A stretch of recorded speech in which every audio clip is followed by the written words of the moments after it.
Olá pessoal, boa tarde a todos. Vamos dar continuidade ao nosso estudo relativo aos poderes administrativos. Na aula anterior tivemos oportunidade de tratar acerca do poder normativo, do poder hierárquico e do poder disciplinar. E para encerrar o assunto relativo aos poderes da administração pública, na aula de hoje trataremos então sobre o poder de polícia da administração pública. Para nós iniciarmos a nossa conversa sobre o poder de polícia, é importante a gente relembrar que a Constituição Federal Brasileira vai assegurar aos indivíduos uma série de direitos e liberdades fundamentais. Nós iremos encontrar, então, principalmente lá no artigo 5º da Constituição, que vocês já tiveram a oportunidade de estudar na disciplina de Direito Constitucional, a previsão de uma série de direitos individuais, como o direito à liberdade, como o direito à propriedade, a liberdade nas suas mais variadas dimensões, né? A liberdade de expressão, a liberdade de reunião, a liberdade de exercício profissional. Iremos encontrar menção, já no artigo 1º da Constituição Federal, à livre iniciativa, correto? Então vejam, iremos encontrar ao longo do texto constitucional uma série de direitos e garantias individuais. Entretanto, devemos lembrar que o exercício de tais direitos e garantias individuais, o exercício dos direitos individuais, ele deve ser compatível com o bem-estar social, com o interesse público, ou, o que é a mesma coisa, o exercício de um direito individual, ele não pode colocar em risco os demais direitos fundamentais protegidos pelo ordenamento jurídico. Concordam comigo? Então, embora a Constituição Federal me assegure a liberdade de profissão, o Estado poderá impor limites, restrições ao exercício de determinadas profissões, visando proteger a vida, a saúde de outras pessoas. É por essa razão que, para o exercício da profissão de médico, de odontólogo, a pessoa precisa preencher uma série de requisitos, correto? Para não colocar em risco a saúde, a vida de outras pessoas quando for exercer tal atividade profissional. É por essa razão que, para exercer a atividade profissional de advogado, a pessoa precisa concluir um curso de direito e possuir um registro na Ordem dos Advogados do Brasil. Por quê? Ora, o mau exercício dessa atividade pode trazer riscos ao patrimônio, à liberdade de outras pessoas. Então é evidente, isso é lógico que, embora a Constituição Federal nos assegure uma série de direitos individuais, esses direitos, o exercício desses direitos poderá e deverá ser objeto de restrição para proteger o interesse público, para proteger os direitos e liberdades das demais pessoas. É o que nós estamos vivenciando no presente momento, correto, pessoal? Estamos vendo uma série de restrições à locomoção, uma série de restrições à atividade profissional, ao funcionamento de determinados estabelecimentos, e é evidente que essas restrições elas têm por objetivo a proteção à saúde, a proteção à vida das pessoas, correto? Então isso é algo que deveria estar muito claro. Infelizmente parece que não está em alguns momentos, mas é algo que deveria estar muito claro. As nossas atividades, os nossos direitos individuais, eles podem sofrer restrições visando a proteção do interesse público, correto? Então compete ao Estado limitar, condicionar o exercício e o gozo dos direitos e liberdades individuais, tendo em vista as exigências impostas pelos interesses da coletividade. E essa atividade de limitação, de restrição dos direitos e liberdades individuais em prol do interesse público é o que nós vamos então denominar de poder de polícia. Já vou trazer aqui para vocês no próximo slide um conceito doutrinário, mas de um modo geral nós podemos afirmar que o poder de polícia é a atividade estatal de limitação, de restrição dos direitos e liberdades individuais, visando a proteção do interesse público, correto? Então vejam, aqui nós temos um conceito doutrinário da professora Fernanda Marinella, onde ela vai afirmar o seguinte: destarte, é possível conceituar poder de polícia como a atividade da administração pública que se expressa por meio de atos normativos ou concretos, com fundamento na supremacia geral e na forma da lei, de condicionar a liberdade e a propriedade dos indivíduos mediante ações fiscalizadoras, preventivas e repressivas, impondo aos administrados comportamentos compatíveis com os interesses sociais sedimentados no sistema jurídico, correto? Pessoal, percebam, tem alguns aspectos desse conceito da professora Fernanda Marinella que nós precisamos analisar mais detalhadamente. Primeiro, ela vai dizer que o poder de polícia é a atividade da administração pública que se expressa por meio de atos normativos ou concretos. O que isso significa? Ora, percebam, o Estado ele pode exercer o poder de polícia tanto através da produção, da expedição de normas infralegais, tá? Tanto através do poder normativo, que nós estudamos na nossa aula anterior, quanto através de atos individuais, de atos concretos. Por exemplo, todos esses decretos que nós estamos vendo os estados, os municípios aprovarem, impondo restrições ao transporte público, ao funcionamento de determinados estabelecimentos, tá? A disposição, né, que diz que para entrar em um supermercado o indivíduo precisa antes ter a sua temperatura corporal aferida. Veja, o que é isso? Isso é um ato normativo. E isso representa o exercício do poder de polícia. Tá? Foi imposta uma restrição, correto? Ao exercício, né, de uma determinada atividade com vistas a proteger o interesse público. E isso foi feito através de um ato normativo. Quem é atingido por essa restrição? Todos nós. Lembram? Atos normativos, né, são aqueles atos que vão atingir, são aqueles atos que têm a característica da generalidade e abstração. Vão atingir a todos, tá? Os seus destinatários são indeterminados. Então, o poder de polícia ele pode, e comumente ele é exercido através desses atos normativos. O poder público vai lá e aprova uma norma impondo uma série de restrições aos direitos e às liberdades individuais, correto? Agora, o poder de polícia também pode ser exercido de modo concreto. Né? Se uma fiscalização da prefeitura flagra, né, um supermercado que está deixando as pessoas entrarem sem máscara e sem aferirem a temperatura individual, a temperatura corporal, desculpem, esse supermercado poderá ser multado. Essa multa representa o exercício do poder de polícia de modo concreto, correto? Se trata de um ato concreto que vai atingir somente aquele estabelecimento que descumpriu as normas que lhe foram impostas pelo poder público, correto? Prosseguindo aqui no conceito, né, com fundamento na supremacia geral. Tá? A gente vai tratar novamente desse ponto na sequência, mas veja, pessoal, o poder de polícia ele é exercido com fundamento na supremacia geral que o Estado exerce sobre a sociedade. O que isso significa? Né? Significa que todos nós estamos sujeitos ao poder de polícia, correto?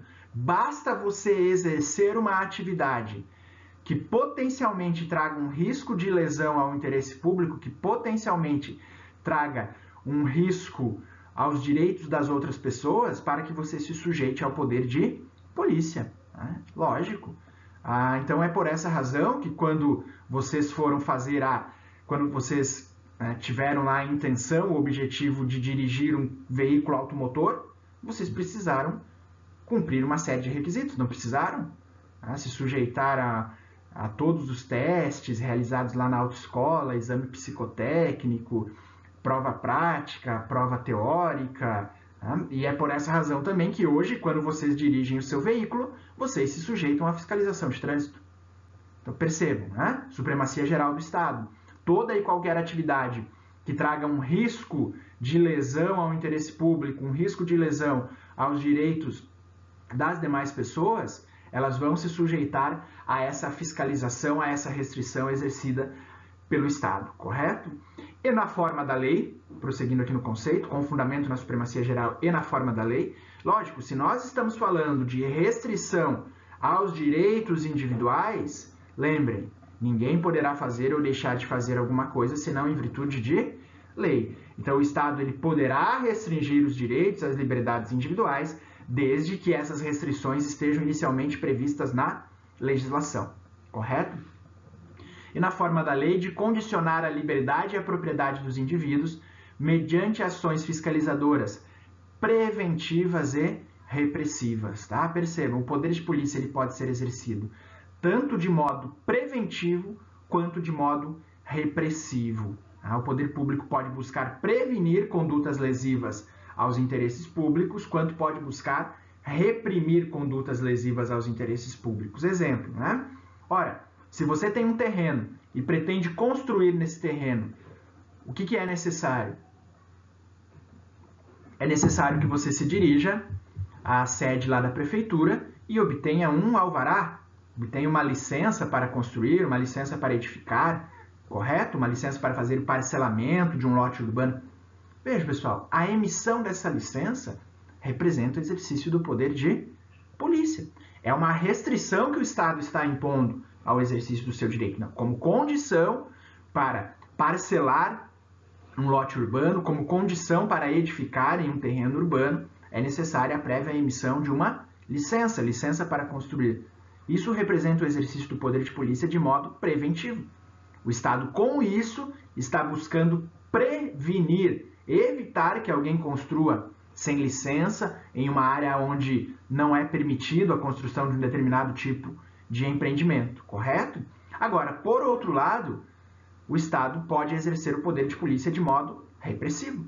Tá? Então, se em uma fiscalização o município se depara com uma obra sendo realizada sem a prévia licença, o que ele pode fazer? Né? Ele pode determinar a interdição dessa obra, em alguns casos pode determinar a demolição dessa obra, correto? Para proteger, para evitar assim um dano maior ao interesse público, ao interesse da coletividade. Então, lembra, o poder de polícia ele pode ser exercido tanto através de atos normativos ou concretos, e tanto através de medidas preventivas quanto repressivas. Prosseguindo, pessoal, vejam, aqui é importante, né, a gente conversar um pouquinho sobre as espécies de limitações aos direitos fundamentais que poderão ser adotadas. Tá? Porque se nós estamos falando que o poder de polícia, né, é a atividade estatal que limita os direitos individuais em prol do interesse público, nós precisamos conhecer, então, de que maneira podem ser impostos limites ao exercício dos direitos individuais. E a Constituição Federal, ela vai basicamente fazer isso através de três maneiras diferentes. Nós vamos poder encontrar limitações, restrições aos nossos direitos fundamentais de três modos distintos na Constituição Federal. Percebam, nós temos na Constituição Federal restrições diretamente constitucionais a um direito ou uma liberdade. Tá? É o caso, por exemplo, lá do artigo 5º, incisos 11 e 17. Eu vou ler aqui comigo, vou ler aqui, vocês acompanhem a leitura, tá? Artigo 5º, inciso 11. A casa é asilo inviolável do indivíduo, ninguém nela podendo penetrar sem consentimento do morador, salvo em caso de flagrante delito ou desastre, ou para prestar socorro, ou durante o dia, por determinação judicial. E o inciso 17. É plena a liberdade de associação para fins lícitos, vedada de caráter paramilitar. Percebam, qual que é a semelhança entre esses dois dispositivos? Esses dois dispositivos asseguraram um direito fundamental. Tá? Ambos asseguram direitos fundamentais. O inciso 11 trata do direito fundamental à inviolabilidade do domicílio. E o inciso 17 trata da liberdade de associação. Agora percebam, ao mesmo tempo que esses dispositivos asseguram direitos fundamentais, eles já trazem exceções, eles já trazem restrições, hipóteses restritivas ao exercício desses direitos. Concordam comigo? Então vejam, o inciso 11 diz que a casa é asilo inviolável do indivíduo, ninguém nela podendo penetrar sem prévio consentimento. Temos aqui o direito fundamental à inviolabilidade do domicílio. Agora, a própria Constituição traz exceções, salvo em caso de flagrante delito, desastre ou para prestar socorro ou durante o dia por determinação judicial. Nós temos aqui uma restrição diretamente constitucional ao direito fundamental à inviolabilidade do domicílio. O próprio dispositivo que trata do direito já traz a restrição. A mesma coisa ocorre no inciso 17, né? É plena liberdade de associação para fins lícitos, vedada a de caráter paramilitar. Correto? Entender o que é uma restrição diretamente constitucional? Nós podemos encontrar outras espécies de restrições que são as chamadas indiretamente constitucionais, ou seja, né, a Constituição Federal ela vai prever o direito fundamental, mas ela vai afirmar que esse direito poderá posteriormente ser objeto de uma restrição, de uma limitação, mediante a edição de uma lei. É o que ocorre, por exemplo, no artigo 5º, inciso 13. Tá? É livre o exercício de qualquer trabalho, ofício ou profissão, atendidas as qualificações profissionais que a lei estabelecer. Correto? Percebam, aqui nós temos uma norma constitucional de eficácia contida. Né? O que isso significa? Ela assegura o direito. É livre o exercício de qualquer trabalho, ofício ou profissão. Porém, uma lei poderá restringir futuramente, né, o exercício de determinados ofícios, de determinadas profissões, quando eventualmente trouxerem um risco de lesão ao interesse público, correto? Então nós temos aí as leis que criam, né, os conselhos de fiscalização profissional, tá? As leis que criaram o Conselho Federal de Medicina, as leis que criaram os conselhos de engenharia, de arquitetura, correto? Essas leis estabelecem quais são os requisitos para o exercício dessas profissões e vão atribuir então a esses conselhos profissionais competência para fiscalizar o exercício da profissão. Isso é exemplo clássico do exercício do poder de polícia, correto? Também podemos apontar aqui uma restrição indiretamente constitucional lá no artigo 60. Tá? A lei só poderá restringir a publicidade dos atos processuais quando a defesa da intimidade ou o interesse social o exigirem, correto? Então percebam,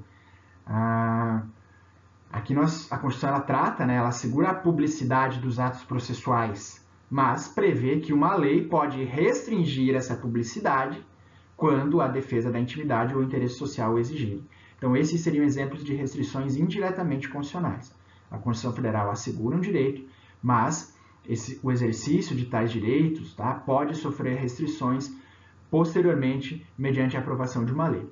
E por fim, nós temos as chamadas restrições tacitamente constitucionais. O que seria uma restrição tacitamente constitucional?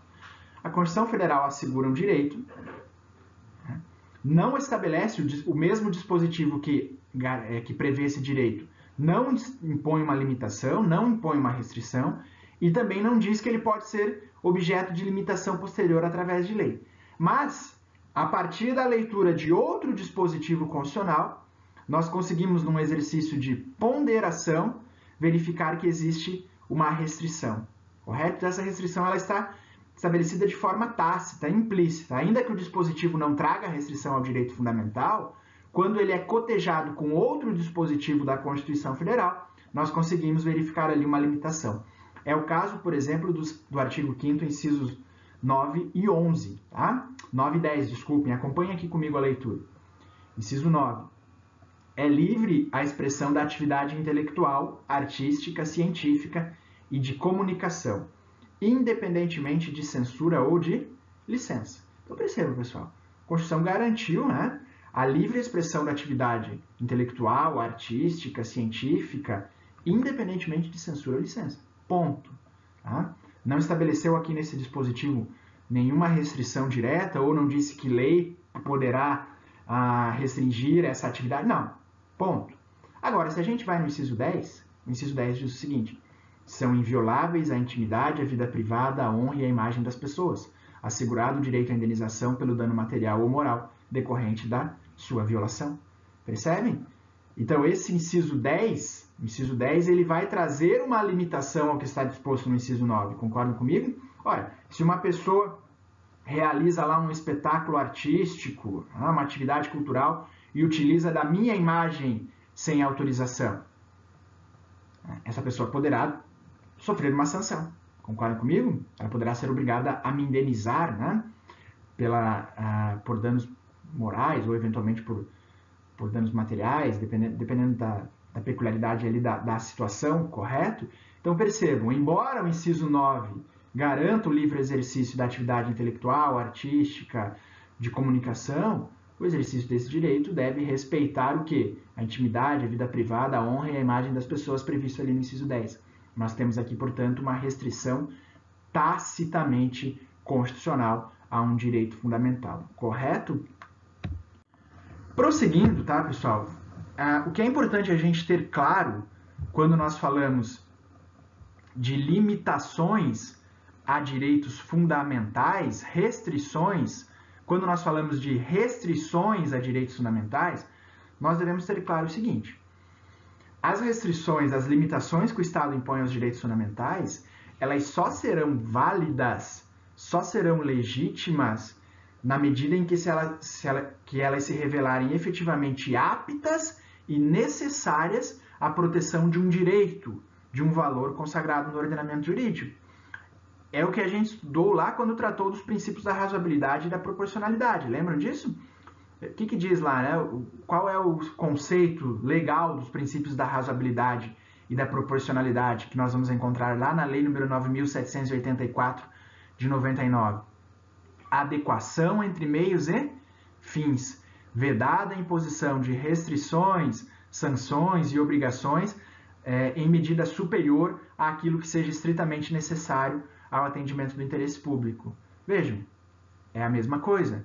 O Estado só pode restringir um direito fundamental na medida em que essa restrição ela se revelar apta, adequada e efetivamente necessária para proteger um outro direito fundamental, um outro valor também consagrado no ordenamento jurídico. Correto? Ora, se a gente tiver uma restrição a um direito fundamental, ao exercício de uma atividade, mas essa restrição não se revelar apta ou se revelar excessiva, ainda que ela seja apta, ela se revelar excessiva para o atendimento, para a proteção do interesse público, ela será ilegítima. Tá? Eu trouxe aqui para vocês duas súmulas, uma súmula e uma súmula vinculante do Supremo Tribunal Federal, para mostrar para vocês situações em que a imposição de uma restrição por parte do Estado, tá? A imposição de uma restrição ao exercício de uma determinada atividade é ilegítima por se revelar excessiva ou por não se mostrar adequada para atingir uma finalidade pública. Tá? Vejam ali o que diz a súmula número 70 do Supremo. É inadmissível a interdição de estabelecimento como meio coercitivo de cobrança de tributo. Correto? Então percebam, pessoal, se nós temos um estabelecimento que está devendo tributos, o Estado dispõe de outros meios menos gravosos para garantir a cobrança desses tributos. Concordam comigo? O Estado vai ter, então, que mover uma ação de execução fiscal contra esse estabelecimento. Não poderá se utilizar da interdição como forma de coagir o proprietário a pagar os tributos. A interdição ela deve ser utilizada quando? Ora, quando há descumprimento a alguma norma de saúde pública, de vigilância sanitária, normas de segurança, correto? Nesses casos, o ordenamento jurídico autoriza que o Estado promova a interdição de um estabelecimento. Agora, utilizar a interdição como meio coercitivo da cobrança de tributo é excessivo, é uma medida excessivamente gravosa ao particular. E essa medida, né, ela, a meu ver, acredito que vocês também devem concordar com isso, ela é prejudicial ao fim que o Estado pretende alcançar. Porque, afinal de contas, se o sujeito precisa pagar tributo, ele precisa desempenhar a sua atividade. Se o seu estabelecimento estiver interditado, ele não vai conseguir desempenhar a atividade, correto? E, por sua vez, a súmula vinculante número 49 do STF, ela estabelece que ofende o princípio da livre concorrência, lei municipal que impede a instalação de estabelecimentos comerciais do mesmo ramo em determinada área. Tá? Eu lembro de uma época, lá no início dos anos 2000, foram aprovadas, né? Eu lembro que no meu município, inclusive, ocorreu essa discussão. Tá? Muitos municípios aprovaram leis vedando a instalação de estabelecimentos da mesma natureza, do mesmo ramo, na mesma área. Ou seja, tinha que haver uma distância mínima entre estabelecimentos da mesma natureza, farmácias, por exemplo, né? Tinham leis municipais que diziam justamente isso, olha, não pode haver 2 farmácias num raio de tantos metros. Pessoal, percebam, estamos impondo uma limitação ao exercício de um direito fundamental, estamos impondo uma limitação ao princípio da livre concorrência, concordam comigo? Ora, eu disponho de recursos, eu atendo às exigências da vigilância sanitária, às exigências da Anvisa e quero abrir uma farmácia. Ah, então o poder público vai lá e diz, olha, meu amigo, aqui você não pode instalar uma farmácia porque nós temos uma lei que diz que tem que observar uma distância mínima de 200 metros para outra farmácia. Pessoal, que direito fundamental isso visa proteger? Vocês conseguem imaginar que uma lei que traga uma disposição nesse sentido protege algum direito fundamental? Eu acho que não. Muito pelo contrário, eu acho que essa lei ela é lesiva, né? A não ser que você queira, a não ser que o poder público com isso pretendia atender algum lobby, alguma coisa nesse sentido, né? Mas veja, uma lei dessa natureza, ela é prejudicial ao interesse público, ela é prejudicial ao exercício de outros direitos. Concordam comigo? Porque hoje, né? Hoje você passa numa rua, você vê 3, 4 farmácias, 3, 4 supermercados não, né? Mas mercados de menor porte, né? Instalados próximos um do outro. E com isso, o que acontece? Olha, você vai numa farmácia, não encontrou o seu medicamento ou achou o preço caro, você caminha até a próxima farmácia. Concordam comigo? Ora, uma lei que trouxesse esse tipo de restrição, não, tem que observar uma distância mínima. Ela não promoveria nenhum interesse público. Ela não protegeria nenhum direito fundamental. Pelo contrário. Tá? Então, para a livre concorrência é melhor, tá? Desde que, lógico, observadas as normas de vigilância sanitária, de segurança, para a livre concorrência é melhor que possam existir vários empreendimentos do mesmo ramo em uma determinada região, em uma determinada área. Correto? Por isso, o STF, depois de várias decisões nesse sentido, editou aí a súmula vinculante número 49, dizendo então que ofende o princípio da livre concorrência, lei municipal que impede a instalação de estabelecimentos comerciais do mesmo ramo em determinada área. Veja, pessoal, então isso, tá, que eu estou dizendo para vocês é o que a doutrina chama lá da teoria dos limites dos limites. O que isso significa, né? Os direitos fundamentais podem sofrer restrições, podem sofrer limitações. Porém, essa atividade exercida pelo Estado de limitar, de restringir os direitos fundamentais, ela também se sujeita a determinados limites. E esses limites estão colocados principalmente pelos princípios da razoabilidade e da proporcionalidade, que exigem que a medida seja adequada à proteção do interesse público e que não seja excessiva. Correto?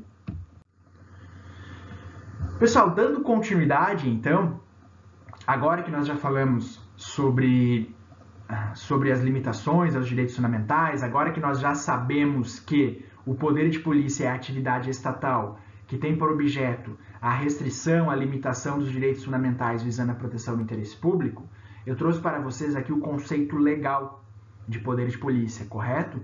A gente vai encontrar no artigo 78 do Código Tributário Nacional o conceito legal de poder de polícia. E eu já vou explicar para vocês o porquê do Código Tributário Nacional trazer o conceito de poder de polícia. Vamos primeiro fazer aqui a leitura e tratar do conceito. Percebam, né?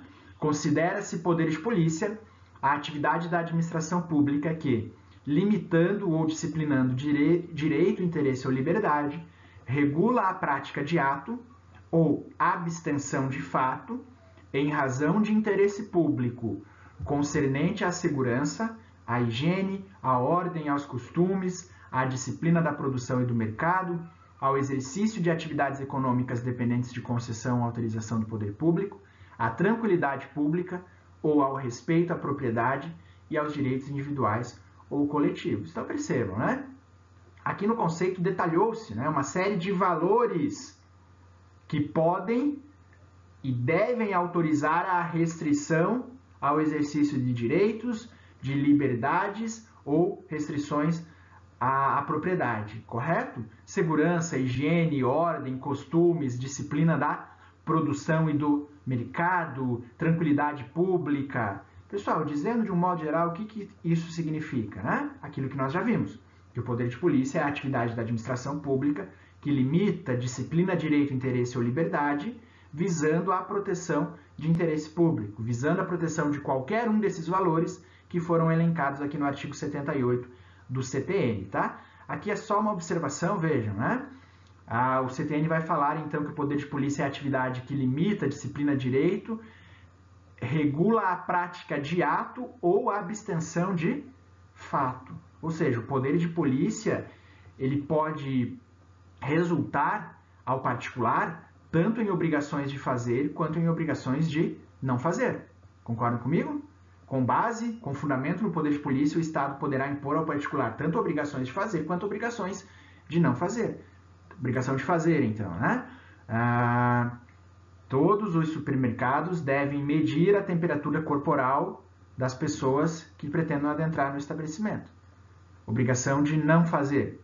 Determinados empreendimentos comerciais não poderão funcionar, deverão permanecer fechados, né? Enquanto durar a situação decorrente da pandemia. Ou então limitações ao direito de construir. Olha, nessa área da cidade você não pode construir acima de determinado limite, não pode instalar placas de publicidade e aí por diante, tá? Então veja, o exercício do poder de polícia ele pode ocorrer tanto através de obrigações de fazer quanto obrigações de não fazer impostas pelo Estado. Pessoal, por quê? Por que o Código Tributário Nacional vai trazer para a gente, e esse conceito é bem importante, tá? Muitas vezes questões de concurso cobram a literalidade do conceito lá do CTN. Por que o Código Tributário Nacional é que vai trazer aí o conceito de poder de polícia? Tá? O poder de polícia é uma atividade que vai autorizar a administração pública a cobrar uma espécie de tributo chamado taxa. Tá? Eu não vou aprofundar aqui, vocês vão ter oportunidade de estudar isso no direito tributário, mas apenas para que vocês entendam, eu trouxe aqui para vocês a distinção entre o imposto e a taxa. Tá? Por quê? Porque o exercício do poder de polícia autoriza o Estado a cobrar taxas. Então vamos ver o que é uma taxa e qual a diferença em relação a um imposto. Vejam, nós iremos encontrar o conceito de imposto lá no artigo 16 do Código Tributário Nacional. Imposto é o tributo cuja obrigação tem por fato gerador uma situação independente de qualquer atividade estatal específica relativa ao contribuinte. Ou seja, pessoal, qual é o fato gerador? Qual é a situação? Né? Qual é a condição que autoriza o Estado a cobrar um imposto do seu cidadão? Vejam, não é necessário que haja uma atividade estatal específica relativa ao contribuinte para que você seja obrigado a pagar o imposto, não é mesmo? Analisem comigo. Por que você é obrigado a pagar IPTU? Imposto Predial ou Territorial Urbano. Ou por que você é obrigado a pagar IPVA? Ora, porque você possui um imóvel urbano. Ou porque você possui um veículo automotor. Percebem? O que justifica a cobrança do imposto não é uma atividade estatal específica em prol do contribuinte. Não é porque o Estado foi lá e desempenhou uma atividade específica em favor daquele contribuinte. Não. O que justifica a cobrança do imposto é você ter riqueza. Né? Pessoal, riqueza aqui no sentido de ter bem, tá? Não estou dizendo que só quem é muito rico, não. Né? Você ter alguma riqueza, você ter alguma propriedade, você auferir renda, você ter um veículo, são situações que demonstram, tá? Que você tem capacidade de contribuir. E por isso você acaba sendo, então, obrigado a pagar imposto. Correto? Esse é o fato gerador do imposto. Agora vejam, né? O que seriam aí as taxas? Artigo 77 do CTN. As taxas cobradas pela União, pelos estados, pelo Distrito Federal ou pelos municípios, no âmbito de suas respectivas atribuições, têm como fato gerador o exercício regular do poder de polícia ou a utilização efetiva ou potencial de serviço público específico e divisível prestado ao contribuinte ou posto à sua disposição. Percebem a diferença? A cobrança da taxa ela vai exigir que haja uma atividade estatal específica em relação ao contribuinte. Seja essa atividade relativa a prestação de um serviço público, seja essa atividade relativa ao exercício do poder de polícia. Tá? Então, enquanto para pagar imposto basta que você demonstre possuir riqueza, auferir renda, ter bens, para pagar uma taxa, para ser obrigado a pagar uma taxa, tem que haver uma atividade estatal específica em relação àquele contribuinte. Tem que haver a prestação, ou pelo menos a disponibilização de um serviço público, correto? Ou tem que existir o exercício do poder de polícia em relação àquele contribuinte. Então, por exemplo, né? Taxa de licenciamento de veículo, taxa de vigilância sanitária, percebe? Há uma atividade estatal, o Estado vai lá fiscalizar o empreendimento, né? Que precisa de uma licença sanitária para operar. O Estado vai lá, ele vai emitir o licenciamento do veículo, tá? O certificado relativo ao licenciamento. Há uma atividade estatal relativa ao contribuinte. E por essa razão o Estado vai então cobrar uma taxa, tá? Taxa de publicidade, taxa de vigilância sanitária, taxa que é cobrada para construir num imóvel urbano e assim por diante. E também isso pode ocorrer diante da prestação de um serviço público, tá, pessoal? Por exemplo, serviço de coleta de lixo é remunerado mediante taxa quando prestado pelo poder público, correto? Então eu trouxe para vocês aqui essa diferença para vocês entenderem, né? Claro que isso não é objeto de estudo da nossa disciplina, não vou cobrar esses artigos na prova, pode ser que o outro seja cobrado de alguma maneira, mas esses aqui não, apenas para que vocês possam entender, então, a razão do conceito de poder de polícia estar prevista no Código Tributário Nacional, correto? Vejam, nós podemos falar da expressão poder de polícia em dois sentidos distintos.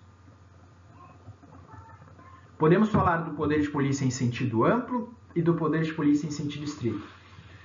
O que seria o poder de polícia em sentido amplo? Pessoal, analisem comigo. O poder de polícia é a atividade do Estado que limita, que restringe os direitos individuais em prol do interesse público, correto? Nós podemos ter restrições diretamente no texto constitucional, podemos ter restrições tacitamente constitucionais, mas a grande maioria das limitações que vão ser impostas aos direitos e às liberdades fundamentais, elas terão que ser impostas através de lei. Concordam comigo? Então vamos imaginar, o Estado vai restringir o exercício de uma atividade profissional. Vai dizer que para exercer uma determinada profissão precisa ter formação específica. O que ele precisa fazer? Precisa aprovar uma lei impondo essa exigência. Afinal, princípio da legalidade, ninguém será obrigado a fazer ou deixar de fazer alguma coisa senão em virtude de lei. Concordam comigo? Então o Estado vai lá, cria uma lei disciplinando o exercício de uma determinada profissão, dizendo quais são os requisitos para exercer aquela profissão, cria um conselho de fiscalização profissional e, posteriormente, o que esse conselho de fiscalização profissional vai fazer? Ora, vai fiscalizar o exercício daquela profissão, correto? Quando nós falamos em poder de polícia em sentido amplo, a gente está falando de tudo isso.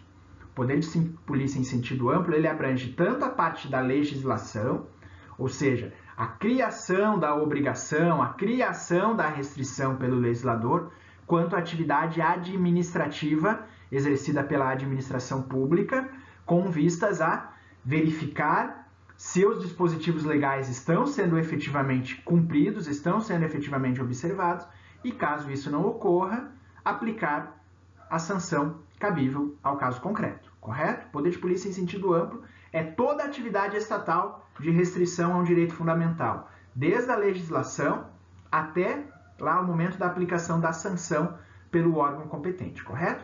Agora, o poder de polícia em sentido estrito é somente a atividade administrativa e não a atividade legislativa.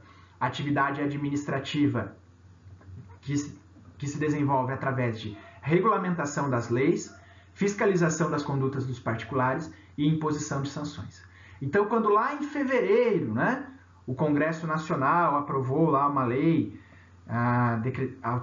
reconhecendo, né, que devido à pandemia nós teríamos aí um estado de calamidade pública e que por conta disso poderiam ser adotadas medidas como quarentena, como isolamento social, em casos extremos lockdown, né? A gente está falando do poder de polícia em sentido amplo, a aprovação de uma lei impondo restrições aos direitos fundamentais. Agora, quando a gente vê os municípios expedindo decretos dizendo como vai ser operacionalizado, como serão praticadas essas medidas de distanciamento, de isolamento. Quando a gente vê os municípios fiscalizando, né, os supermercados, os estabelecimentos, os shoppings, para verificar se eles estão cumprindo as medidas e eventualmente aplicando sanções, aí a gente está falando somente do poder de polícia em sentido estrito, correto? Pessoal, como eu já disse para vocês anteriormente, o fundamento do poder de polícia é a supremacia geral que o Estado exerce sobre a sociedade. Diferente do que ocorre lá no poder disciplinar, que nós estudamos na aula anterior, estão lembrados? O poder disciplinar ele decorre de uma supremacia especial. Quando que eu estou sujeito ao poder disciplinar da administração pública? Quando há um vínculo específico entre o particular e a administração, um servidor público, uma empresa que tem um contrato com o poder público, né? Ou então quando eu sou usuário de um serviço prestado pelo Estado, o estudante de uma universidade pública, percebe? O poder disciplinar ele decorre de uma relação de supremacia especial. Se eu não me enquadro nessas situações, eu não irei me sujeitar ao poder disciplinar da administração pública. Agora, o poder de polícia ele decorre de uma situação de supremacia geral. Você não precisa ter um vínculo específico com o Estado para se sujeitar ao poder de polícia. Todos nós estamos sujeitos ao poder de polícia. Concordam comigo? Seja em relação ao trânsito, seja em relação às atividades empresariais que eventualmente nós desempenhamos, as atividades profissionais que nós desempenhamos, isso decorre de uma relação de supremacia geral, ou seja, exercer uma atividade que eventualmente pode colocar em risco o interesse público, que eventualmente pode colocar em risco outros direitos fundamentais, estará sujeito ao poder de polícia, estará sujeito à fiscalização exercida pelo Estado, correto? Pessoal, um aspecto bem importante quando nós tratamos do poder de polícia diz respeito à possibilidade do Estado delegar a particulares o exercício do poder de polícia, tá? Vejam, o que isso significa, né? Quando a gente estuda serviços públicos, quando a gente for estudar serviços públicos lá na 8ª fase, né? A gente vai ver que os serviços públicos o Estado pode delegar a sua prestação aos particulares, correto? Concordam comigo? O serviço de coleta de lixo, o serviço de transporte público, o Estado pode realizar a delegação de tais serviços aos particulares, tranquilo. Quanto a isso, não há discussão, exceto, claro, em relação àqueles serviços que, pela sua própria natureza, são indelegáveis. E essa atividade, poder de polícia, será que o Estado também pode delegar aos particulares? Vejam, para a gente responder essa questão, a gente precisa primeiro, né, verificar o seguinte: nós podemos dividir o exercício do poder de polícia pelo Estado em 4 fases, em 4 momentos diferentes. Quais seriam essas fases, esses momentos do poder de polícia, né, pessoal? Primeiro, legislação, consentimento, fiscalização e sanção. O poder de polícia é exercido através dessas 4 fases. Isso fica bem claro quando a gente pensa, por exemplo, no exercício do poder de polícia relativo ao trânsito. Tá? Então vejam, como que é exercido o poder de polícia em relação ao trânsito? Primeiro, legislação. O Estado vai lá e aprova uma lei, chamada Código de Trânsito Brasileiro, dizendo quais são os requisitos que alguém deve cumprir para dirigir um veículo automotor, quais são as condutas proibidas que podem gerar a imposição de sanções, quais são os órgãos fiscalizadores, etc. Primeira fase, legislação. Aí o indivíduo que quer dirigir um veículo automotor, o que ele precisa fazer? Ele precisa provar para o Estado que ele preenche os requisitos exigidos na lei. Concordam comigo? Então ele vai lá, se inscreve numa autoescola, faz a parte teórica, faz a parte prática, passa no psicotécnico, passa no teórico, passa na prova prática. E aí o que o Estado tem que fazer? Consentir que ele exerça, né, essa atividade por ele pretendida. O Estado vai lá e vai consentir, vai expedir, então, a Carteira Nacional de Habilitação para que ele exerça a atividade. Após essa fase do consentimento, o que vai acontecer? O Estado vai fazer o quê? Vai fiscalizar, correto? Vai fiscalizar, então, o trânsito de veículos automotores para verificar se está havendo cumprimento da legislação. E, por fim, Se nessa atividade de fiscalização o Estado se deparar com situações que configurem descumprimento às determinações legais, o Estado vai aplicar sanção. Correto, pessoal? Por que eu estou dizendo isso para vocês? Por que nós estamos tratando aqui das fases do poder de polícia? Vejam, o Superior Tribunal de Justiça tem um julgado, tá? Emblemático, e isso vem sendo objeto de cobrança em provas, né? Em que ficou consignado o seguinte entendimento: o Estado só vai poder delegar a particulares a prática de atos relativos ao consentimento e à fiscalização, quando se trata do exercício do poder de polícia. Atos relativos à legislação, é evidente, né, que não podem ser delegados, e atos relativos à aplicação da sanção também não podem ser delegados, tá? Já vou explicar para vocês o porquê. Analisem comigo o seguinte, pessoal, vejam. De que maneira, professor, não entendi isso, de que maneira as atividades relativas ao consentimento podem ser delegadas a particulares? Olha, vamos ficar aqui no exemplo do trânsito, né? Quando vocês foram lá fazer a Carteira Nacional de Habilitação, aonde que vocês fizeram a CNH? Existe um órgão público onde você faz, onde você estuda, onde você faz os exames? Não, vocês fizeram numa empresa privada, numa autoescola, concordam comigo? Então, para verificar se o particular preenche os requisitos, o Estado delegou essa tarefa aí para uma empresa privada. Quem vai verificar se o sujeito, né, está habilitado na parte psicotécnica, na parte teórica, é o particular. Ele que vai realizar os exames psicotécnicos, os exames teóricos, ele que vai fazer as aulas práticas. Claro que lá no final, evidentemente, ele vai ter que ir lá no Detran um dia, né, fazer aquela aula lá, né, para verificar se será efetivamente aprovado. Mas quem pratica todos esses atos relativos ao consentimento é um particular. Aqueles locais, me fugiu o nome agora, que fazem a vistoria dos veículos, né? Quando você vai renovar o seu veículo. Eu lembro quando eu mudei aqui para Santa Catarina, né? Então eu fui trocar a placa do meu carro. Eu fiquei, eu não deveria estar falando isso, mas eu fiquei aí mais de um ano com a placa lá do Paraná, né? E morando aqui em Florianópolis. Então, em determinado dia eu criei vergonha na cara e fui fazer a troca, né, para o município. E aí, para fazer a troca, eu tive que ir naqueles estabelecimentos que fazem a vistoria. E aí eles viram lá que meu vidro estava trincado, que meus pneus estavam velhos, daí eu precisei trocar o vidro, precisei trocar pneu para eles aprovarem a troca, né? Para eles falarem, não, teu veículo tem condição de estar circulando aqui no município de Florianópolis, percebe? Quem que faz isso, pessoal? Quem que faz essa vistoria? É um particular, é uma empresa cadastrada, conveniada pelo Detran, percebe? Então, nós temos atos relativos ao consentimento sendo aí praticados por particulares, tá? A mesma coisa a fiscalização. Veja, claro que o poder público faz fiscalização de trânsito através das autarquias de trânsito, da Guarda Municipal, da Polícia Rodoviária. Claro que o Estado faz fiscalização de vigilância sanitária, faz fiscalização ambiental. Mas, em alguns casos, a fiscalização pode ser exercida com auxílio de particulares. Basta a gente pensar nos radares móveis, né?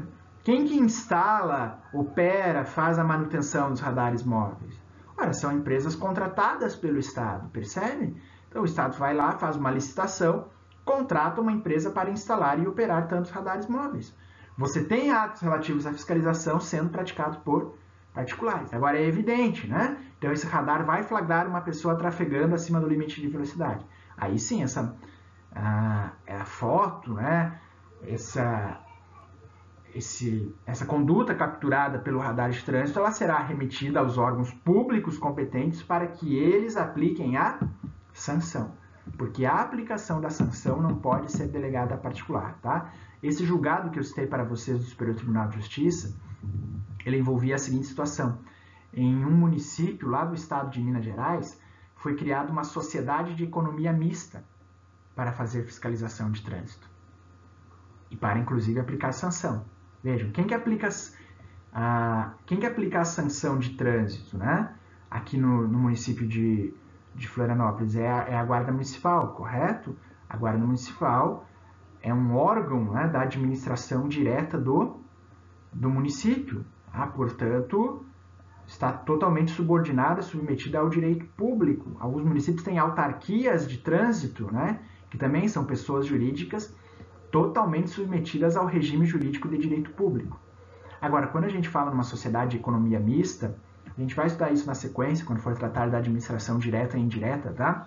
Quando a gente fala de sociedade de economia mista, como o próprio nome indica, é uma sociedade em que há participação de capital público e de capital privado. Lógico que o controle acionário dessa sociedade pertencerá ao Estado, mas há a presença concomitante de capital público, de acionistas públicos e privados. Vejam, pessoal, se uma sociedade de economia mista com acionistas privados puder aplicar sanções pelo exercício em razão do exercício do poder de polícia, qual que pode ser a consequência disso, né?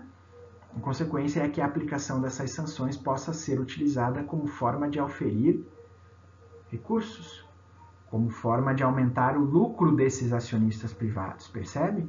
Então, nesse julgado aqui, o STJ deixou claro que a aplicação da sanção só pode ser feita por pessoa jurídica de direito público. Quem que vai aplicar a sanção, né? O município, o Estado, a União, a autarquia, que são pessoas jurídicas de direito público. Ela não pode ser delegada a particulares, correto? A aplicação de sanção não poderá ser delegada a particulares no exercício do poder de polícia. Somente atos relativos ao consentimento e à fiscalização.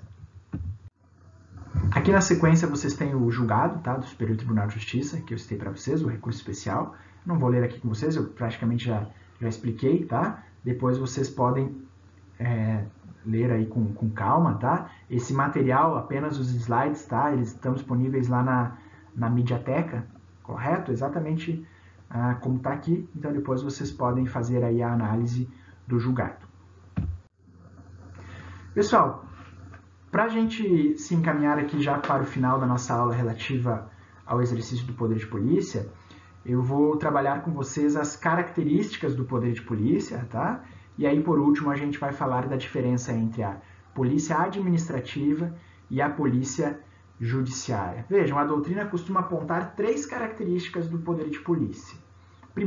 A primeira delas seria a discricionariedade.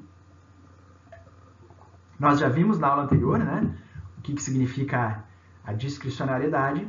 A discricionariedade ela vai exigir quando a lei, ao definir uma competência para um agente público, para um órgão público, reserva uma certa margem de liberdade para que esse agente público, para que esse órgão público tome uma decisão levando em conta questões de conveniência e oportunidade, né? Analisando qual solução se revela melhor para o atendimento do interesse público. Então veja, pessoal, quando a gente fala do poder de polícia, a discricionariedade é a regra geral, tá, do exercício do poder de polícia. Até porque, vejam, o Estado ele não tem condições de fiscalizar permanentemente todos os estabelecimentos, todas as atividades que eventualmente desempenham alguma, que trazem algum risco ao interesse público. Concordam comigo? O Estado não tem condições de estar presente a todo momento em todos os supermercados, em todas as indústrias, em todos os estabelecimentos para verificar se as normas estão sendo cumpridas. Então, a partir daí, vai ter que haver uma discricionariedade. Concordam comigo? Ora, quem nós vamos fiscalizar nesse momento? A administração pública tem uma discricionariedade, então, para decidir como ela vai fazer fiscalização.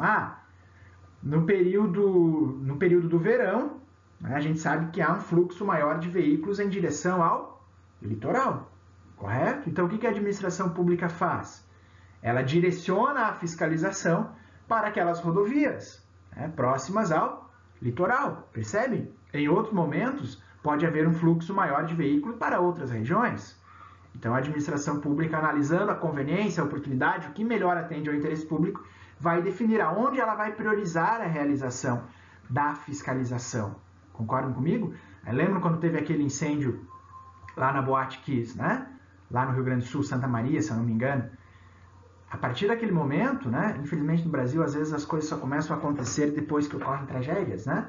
mas a partir daquele momento passou a haver uma fiscalização muito mais incisiva sobre as casas noturnas. Eu lembro que na época eu morava em Curitiba e já na semana seguinte várias casas noturnas foram interditadas. Percebe? Então a administração pública ela tem essa discricionariedade para decidir, né? Como realizar, o que priorizar na realização da fiscalização, no exercício do poder. Veja, pessoal, não estou dizendo que pode deixar de fazer, não é isso, tá? Discricionariedade não significa que tem total liberdade. Se deixar de fazer, está descumprindo a lei. Estou dizendo que tem discricionariedade para definir como fazer, correto? Agora sim, pessoal, a gente tem que ter claro que, embora, tá, a discricionariedade seja a regra geral aí do exercício do poder de polícia, o poder de polícia também pode ser exercido de modo vinculado. Tá? A gente tem atos praticados aí com fundamento no poder de polícia do Estado, que são atos administrativos vinculados. Eu cito aqui no slide, tá, a emissão de licenças pelo poder público. Tá? Licença para construir, para dirigir, licença para o exercício de determinadas profissões. Concordam comigo? Licença para dirigir. Ora, você foi aprovado na autoescola, foi aprovado no psicotécnico, na prova prática. O Estado tem discricionariedade em emitir ou não inicialmente a permissão, né? Depois vira a definitiva, né? Mas o Estado tem discricionariedade? Não, a gente fez uma análise aqui, nesse momento não é conveniente, não é oportuno, não atende. Não, você foi aprovado, você tem o direito subjetivo que o Estado emita a licença para dirigir o veículo. Tá? Você preencheu os requisitos para o exercício de uma determinada profissão, você tem o direito que o Estado lhe assegure o exercício daquela profissão, correto? Então, vejo, nesse caso, o poder de polícia está sendo exercido de modo vinculado, porque se o particular demonstra que ele preenche o requisito, não há outra alternativa para o Estado que não seja consentir no exercício da atividade. Tá? Agora, nós vamos ter atos, né, que são as chamadas autorizações. Assim, ó, quando a gente fala de poder de polícia, tá, em regra, quando a gente fala de licença, se trata de ato vinculado. Licença para dirigir, licença para construir, licença profissional, ato vinculado. Particular preencher o requisito, o Estado tem que assegurar o exercício da atividade, tem que garantir o exercício da atividade. Autorizações, por outro lado, seriam atos discricionários. Tá? Seriam situações em que o particular solicita para o Estado autorização para o exercício de uma determinada atividade e o Estado vai avaliar a conveniência e a oportunidade e pode ou não deferir que o particular exerça aquela atividade. Tá? É o caso, por exemplo, de autorização para porte de arma de fogo, é o caso, por exemplo, de autorização para a produção ou distribuição de material bélico, correto? São atos discricionários, ou seja, o particular não tem assegurado. Né? Claro, tem situações em que a lei garante o direito de o porte de arma, mas fora essas situações, o particular não tem assegurado o direito ao porte de arma. Ele vai fazer um pedido, que será analisado pela Polícia Federal, que avaliando as condições de conveniência e oportunidade, avaliando o interesse público envolvido, poderá ou não autorizar o porte de arma, avaliando as razões apresentadas, né, pelo autor do pedido. Correto, pessoal? Então vejam, né? O exercício do poder de polícia pode ocorrer das duas maneiras. A discricionariedade é a regra geral, principalmente por conta daquilo que eu disse para vocês lá no começo, né? Como fiscalizar, quem priorizar na fiscalização, mas o poder de polícia também pode ser exercido através de atos vinculados, tá? Não vamos esquecer disso. Autoexecutoriedade. Percebam, pessoal, o que significa essa expressão? Autoexecutoriedade, como o próprio nome indica, né? É a possibilidade da administração pública, com os seus próprios meios, pôr em execução as suas decisões sem precisar recorrer previamente ao Poder Judiciário. Tá? Então, nós vamos ver que várias medidas praticadas com fundamento no poder de polícia, elas podem ser colocadas em prática pela própria administração, sem a necessidade da administração recorrer previamente ao Poder Judiciário. Concorda comigo?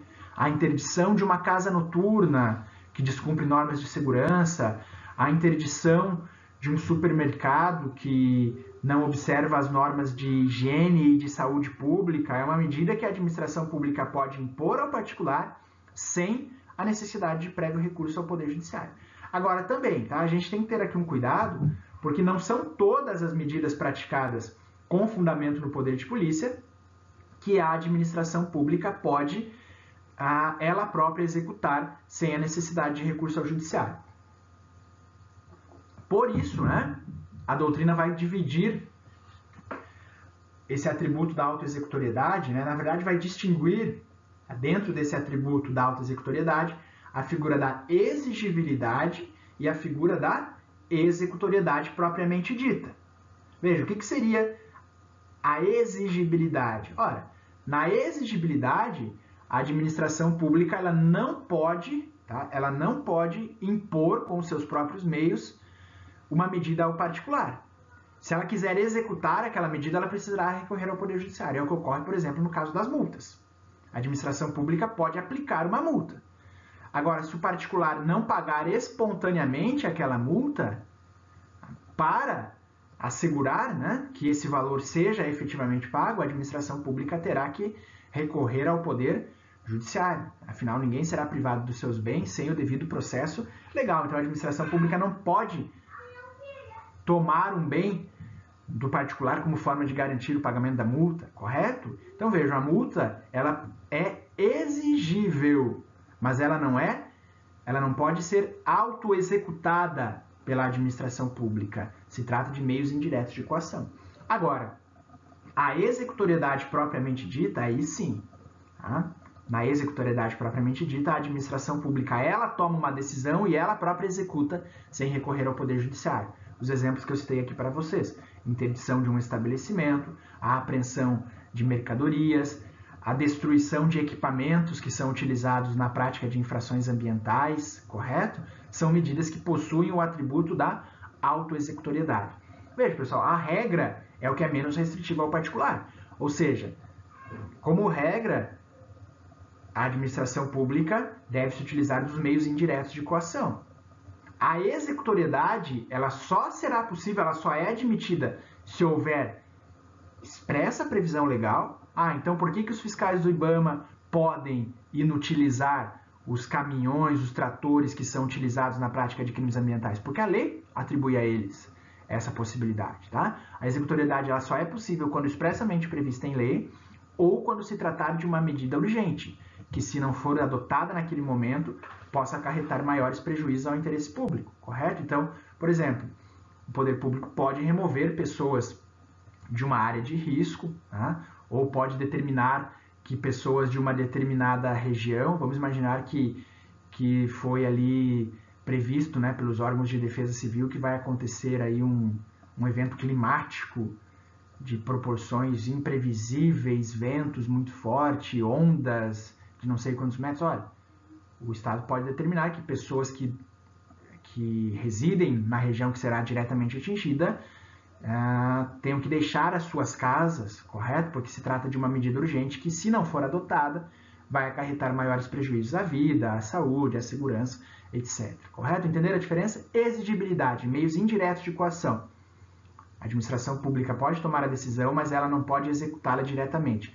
Executoriedade, meios diretos de coação. A administração pública toma a decisão e ela mesma a executa sem recorrer previamente ao judiciário. Tá? Pode ser adotada quando houver expressa previsão legal ou quando se tratar de medida urgente que, se não for adotada, trará maiores riscos ao interesse público. O professor Celso Antônio Bandeira de Mello, ele traz aqui o seguinte exemplo, eu acho bem legal esse exemplo que ele aponta, para tratar da exigibilidade. Acompanhe aqui comigo. Ó. Há atos dotados de exigibilidade. Exemplo, a intimação para que o administrado construa calçada defronte de sua casa ou terreno. Não apenas impõe essa obrigação, mas é exigível, porque se o administrado desatender ao mandamento, pode ser multado, sem que a administração necessite recorrer ao judiciário para que lhe seja reconhecido ou atribuído o direito de multar. Percebam, pessoal. A administração pública pode impor a um particular que construa uma calçada, né, de frente da sua casa, em razão do nivelamento da via pública. Tá? Ela pode impor isso. Agora, se o particular não construir, o que a administração pública pode fazer? Ela pode ir lá pegar o cara, levar um dia lá, levar um funcionário da prefeitura, levar lá, falar, não, vem aqui agora. Não, não pode. Ou a administração pública vai lá e ela constrói, né? Ou ela vai e aplica uma multa ao particular. Agora, impor essa obrigação aí, não, você vai construir, isso não tem como fazer. Concordam comigo? Então, esse é um ato inelegível. E por último, né, nós temos aqui o atributo da coercibilidade, que significa a possibilidade da administração pública impor coativamente aos particulares determinadas medidas sem a sua prévia concordância. Pessoal, é o que a gente está assistindo, né? Não preciso nem me alongar aqui. Vocês acham que as lojas, né, que os supermercados estão satisfeitos em ter que restringir o número de pessoas, em ter que medir temperatura corporal de todo mundo? Claro que não. Mas o Estado pode impor essas obrigações independentemente da prévia concordância dos particulares. Já pensaram se cada vez que o Estado fosse impor uma restrição a um direito, a uma atividade, com vistas à proteção do interesse público, ele tivesse que primeiro obter a concordância do particular? Lógico que o particular não vai concordar, né? Porque, queira ou não, essas restrições elas vão trazer um prejuízo ao interesse particular. Lógico, visando proteger o interesse público.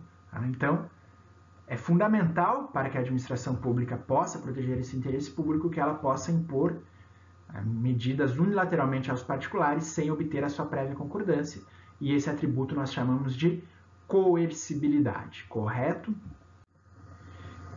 E para nós encerrarmos aqui o nosso estudo relativo ao poder de polícia, eu trouxe para vocês aqui a diferença, tá? Entre as expressões polícia administrativa e polícia judiciária. Não devemos confundir as duas coisas, tá? Vejam, pessoal, o que é a polícia administrativa? Tá? É essa atividade que a gente estudou durante a aula, a atividade do Estado de limitar os direitos, as liberdades, as atividades dos particulares, visando a proteção do interesse público. E essa atividade, pessoal, ela vai incidir sobre bens, direitos ou atividades dos particulares. Concordam comigo? A polícia administrativa ela incide sobre bens, direitos ou atividades dos particulares. Em princípio, a sanção decorrente do exercício da polícia administrativa ela não vai incidir sobre a pessoa. A pessoa não é presa. A pessoa não é presa por ter praticado um ilícito administrativo. Tá? Agora, ela pode ter as mercadorias irregulares apreendidas, ela pode ter o seu estabelecimento interditado, ela pode ter o seu direito de dirigir veículo suspenso, percebem? Então, a polícia administrativa ela vai incidir sobre os bens, sobre os direitos, sobre as atividades e não diretamente sobre a pessoa. A sanção decorrente não vai incidir diretamente sobre o indivíduo, correto? E lógico, tá? A polícia administrativa ela visa coibir ilícitos administrativos. Ela não visa coibir ilícitos penais. Isso compete à polícia judiciária. Quem que aplica a sanção em virtude de um ilícito administrativo? A própria administração pública e o particular que se sentir então prejudicado pela aplicação dessa sanção, ele poderá questioná-la judicialmente. Concordam comigo? Se o particular não concordar então com a apreensão do veículo, com uma multa aplicada, ele poderá recorrer para a própria administração pública e se o seu recurso não for eficaz, ele poderá recorrer ao Poder Judiciário. E quem que exerce essa atividade de polícia administrativa? Veja, pessoal, os mais variados órgãos da administração pública, tá? O exercício da polícia administrativa é dividido em vários setores de atuação: vigilância sanitária, fiscalização de trânsito, departamento de obras, fiscalização ambiental e assim por diante. Né? Correto? Agora, quando nós falamos da polícia judiciária, tá? Veja, pessoal, a polícia judiciária ela visa coibir os ilícitos penais, os ilícitos criminais. Né? E quando nós temos um ilícito penal, a sanção ela vai incidir sobre a pessoa que pratica um crime, correto? Poderá lhe ser imputada uma pena privativa de liberdade. Tá? Então, a sanção decorrente da prática de um ilícito criminal, ela irá incidir sobre o indivíduo.